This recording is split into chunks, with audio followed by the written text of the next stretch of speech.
नमस्कार, जोहार। आप देख रहे हैं द समाचार पत्र और मैं हूं आपके साथ कीर्ति तिवारी। प्रधानमंत्री नरेंद्र मोदी की मां को गाली देने का मामला अब धीरे धीरे तूल पकड़ता जा रहा है। आपको बता दें कि अब महागठबंधन का ये कहना है कि गाली देने की शुरुआत जो है वो बीजेपी की ही तरफ से हुई थी। किसी की भी मां को गाली देना देश की मां और बहनों को गाली देने के बराबर है, लेकिन इसकी शुरुआत जो है वो बीजेपी ने ही की है। बीजेपी के भी कई कार्यकर्ताओं ने सोनिया गांधी को अपशब्द कहा है, लेकिन उस पर तो कभी आवाज नहीं उठाई गई। तो अब जब प्रधानमंत्री नरेंद्र मोदी की मां को गाली दी गई है, जो कि गलत तो है, लेकिन उस पर इतना बवाल क्यों? लेकिन वहीं दूसरी ओर अगर देखें तो राजद जो है वो इस पूरे मामले पर सफाई देने के लिए अब एकजुट हो गया है। आपको बता दें कि आज झारखंड में आरजेडी ने एक प्रेस कॉन्फ्रेंस किया और इस मामले को लेकर सफाई भी दी।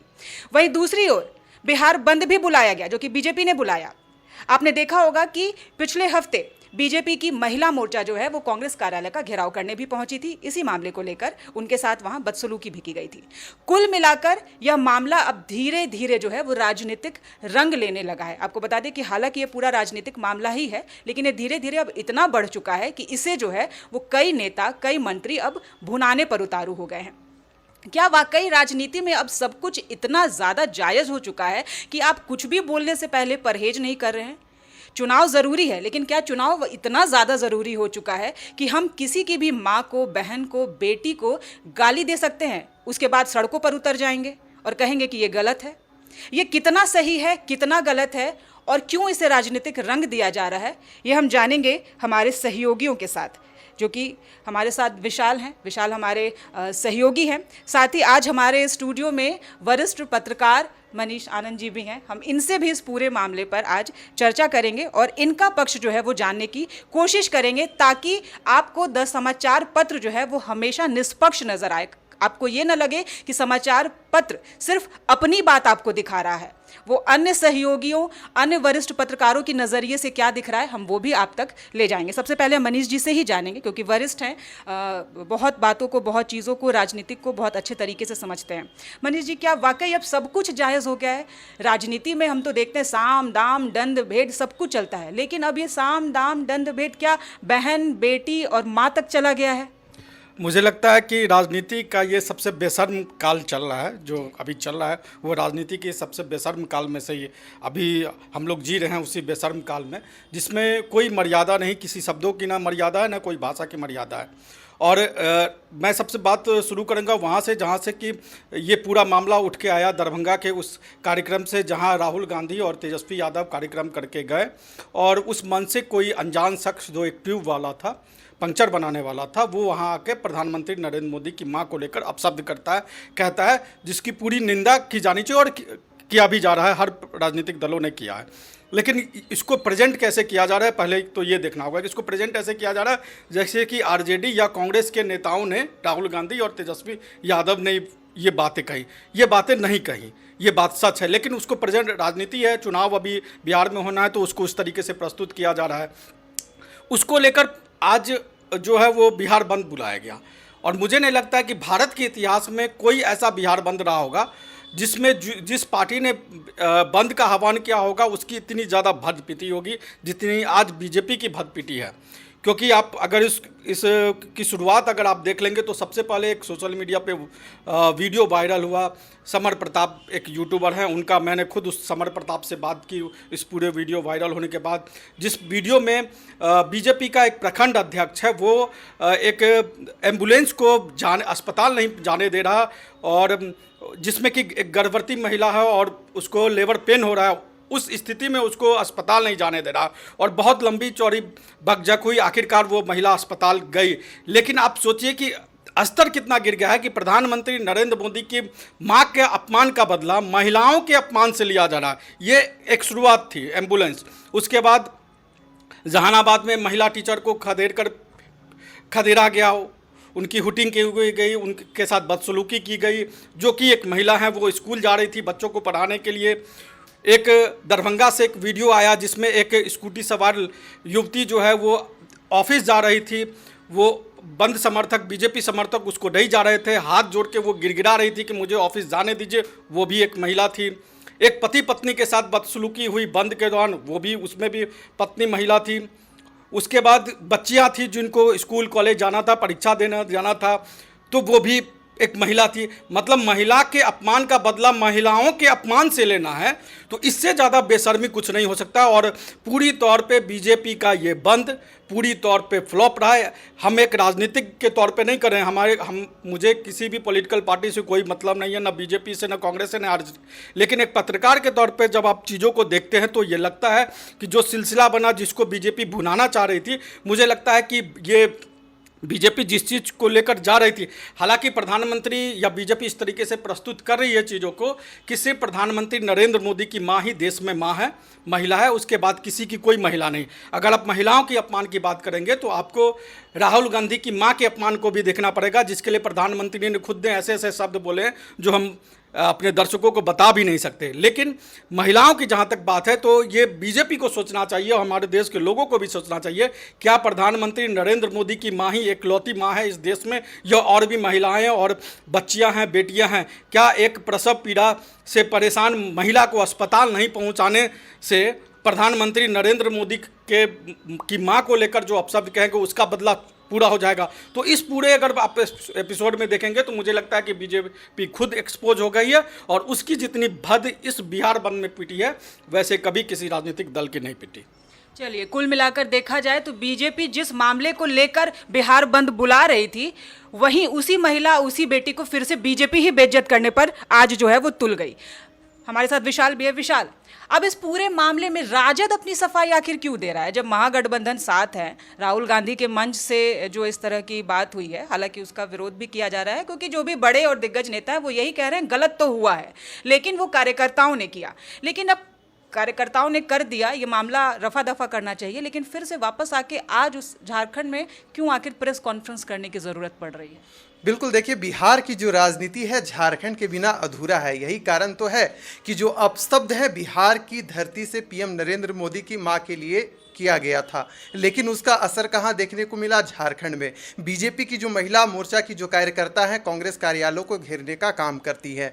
आज हमने देखा कि बंद बिहार में था, लेकिन उसका असर कहां देखने को मिल रहा था? तो झारखंड में देखने को मिल रहा था। एक और भारतीय जनता पार्टी की जो प्रदेश कार्यालय है वहां पर बैठक चल रही थी। जो बीजेपी के बिहार के सह प्रभारी बनाए गए हैं यानी कि सांसद दीपक प्रकाश, वह बयान झारखंड में दे रहे थे और कहीं ना कहीं बिहार की जो पार्टी है, चाहे राष्ट्रीय जनता दल हो, कांग्रेस हो, उन्हें घेरने का काम उन्होंने किया। और उनका एक ही शब्द था कि जो बिहार की धरती पर हुआ वहाँ की जनता जवाब देगी। वहीं दूसरी ओर क्या देखने को मिला कि राष्ट्रीय जनता दल, झारखंड राष्ट्रीय जनता दल की ओर से भी प्रेस कॉन्फ्रेंस किया गया और कहा गया कि राष्ट्रीय जनता दल एक अनुशासन वाली पार्टी है। अगर हम किसी माँ का अपमान नहीं करते, हम सबको एक साथ लेकर चलने वाले पार्टी हैं, यानी कि सफाई दी गई। देखिए, दो चीज़ें हैं।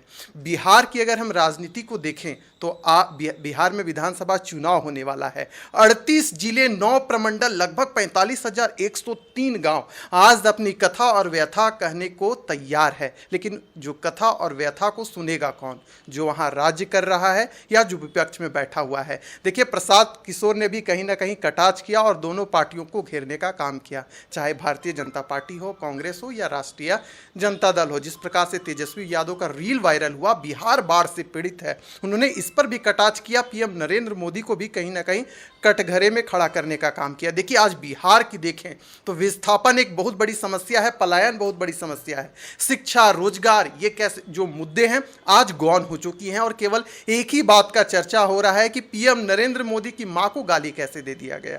देखिए, भारतीय जनता पार्टी इसे एक राजनीतिक जो एजेंडा है वह बनाकर पूरे देश में प्रस्तुत कर रही है। कहीं ना कहीं वही बिहार जो पूरे देश को मजदूर देता है, आज अपनी कथा और व्यथा को कहने में पीछे कहीं ना कहीं दिख रहा है। लेकिन जनता सब कुछ समझ रही है। बिहार में विधानसभा चुनाव होने वाला है, इसका क्या कुछ असर होगा यह तो आने वाला समय ही बताएगा। लेकिन एक बात तो है और वह यह है कि बिहार की अगर बात हो तो बिहार हमेशा से राजनीतिक का भेंट चढ़ता गया है। देखिए वहाँ पर 40 मेडिकल कॉलेज चाहिए, लेकिन अभी हैं कितने? 9। 79% जो आबादी है बिहार की खेती पर डिपेंड है। कई सारे जो खेत हैं बाढ़ में बह जाते हैं, किसानों का फसल का नुकसान हो जाता है, लेकिन इस पर चर्चा नहीं होती है। कुछ ऐसा विषय आता है, जब जब चुनाव आता है कुछ ऐसे विषय को हाईलाइट किया जाता है और पूरी राजनीतिक रंग उसे दे दिया जाता है, और फिर अलग अलग जगहों से जवाब आता है, चाहे झारखंड हो, छत्तीसगढ़ हो या मध्य प्रदेश हो। बिहार कांग्रेस या राष्ट्रीय जनता दल के जो लोग हैं अपना स्टैंड रखते हैं। तो देखिए अभी बहुत कुछ छिपा हुआ है, लेकिन एक बात तो तय है कि बिहार की राजनीति झारखंड से भी तय की जाती है। जी चलिए, कुल मिलाकर यही है कि बीजेपी जो है वो मेन मुद्दों को अभी गौन कर रही है बिहार में, और जो मुद्दे नहीं हैं उन मुद्दों को उठाकर चुनाव में भुनाया जा रहा है। मनीष जी, आपको क्या लगता है बिहार की राजनीति जो है, कहते हैं कि यूपी बिहार जो है वो सेंट्रल में गवर्नमेंट बना देती है और तय कर देती है। यूपी में तो चलिए अभी योगी जी राज कर रहे हैं, बिहार में नीतीश जी की अभी सरकार है, लेकिन बहुत जल्द फिर से बिहार में जो है वो सत्ता परिवर्तन होगा या फिर से नीतीश जी आएंगे, क्योंकि जिन मुद्दों को भुनाया जा रहा है, बीजेपी जिस स्ट्रैटेजी के साथ चल रही है और महागठबंधन जिस स्ट्रैटेजी के साथ चल रहा है, किसकी स्ट्रैटेजी आपके नज़रिए से काम कर जाएगी?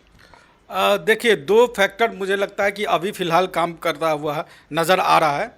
एक तो ऐसे लग रहा था कि ये चुनाव जो है वो लगभग बराबर पे है, या ये कहे तो थोड़ा सा एडवांटेज शुरू में लग रहा था कि इसमें नीतीश के नाम पर, मैं ये नहीं कहूँगा कि मोदी के नाम, अभी भी नीतीश के नाम पर, चूँकि नीतीश कुमार के नाम पर महिला वोटर बहुत ज़्यादा जुड़ी हुई हैं, और उनको चाहे वो मुस्लिम समाज से भी बड़ी संख्या में महिलाएं वोट करती हैं नीतीश कुमार को।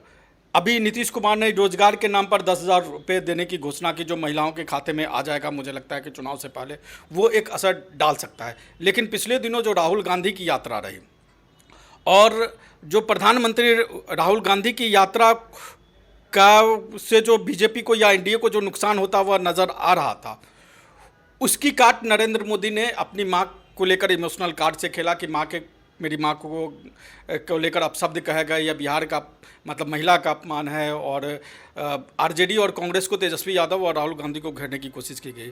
उसको लेकर बिहार बंद का भी आह्वान किया गया। अगर मान के चलिए कि ठीक है, एक बात तो सही है कि प्रधानमंत्री नरेंद्र मोदी की माँ को लेकर अपशब्द कहे गए, तो बहुत ही गंदी बात है, ऐसी होनी नहीं चाहिए किसी भी महिला के लिए। हाँ, नहीं, और किसी भी महिला के लिए नहीं होनी चाहिए। लेकिन क्या अगर किसी भी प्रधानमंत्री की माँ के अलावा भी इस देश में, इस दुनिया में और भी महिलाएं हैं, और रोज़ाना हम कह सकते हैं कि करोड़ों महिलाओं का अपमान होता है, करोड़ों महिलाओं का अपमान होता है, कम से कम लाखों महिलाओं का तो ज़रूर अपमान होता है। तो क्या इस तरीके से हर बात बंद बुलाएंगे? तो बीजेपी ने जो बंद कॉल किया इसको लेकर, वो मुझे लगता है कि जिस तरीके से आज वीडियो आया, ख़ासतौर पे सोशल मीडिया का, और जो इम्प्रेशन बंद का गया, बीजेपी एक तरीके से कंफ्यूज रही कि बंद किस तरीके से करना है। उसको कॉल तो कर दिया कि बिहार बंद करना है, लेकिन 7 बजे से 12 बजे का आया कि 12 बजे। लेकिन हम अमूमन देखते हैं कि कहीं भी अगर बंद का आह्वान होता है तो सुबह से लेके 12, 1, 2 बजे तक बंद का असर दिखता है।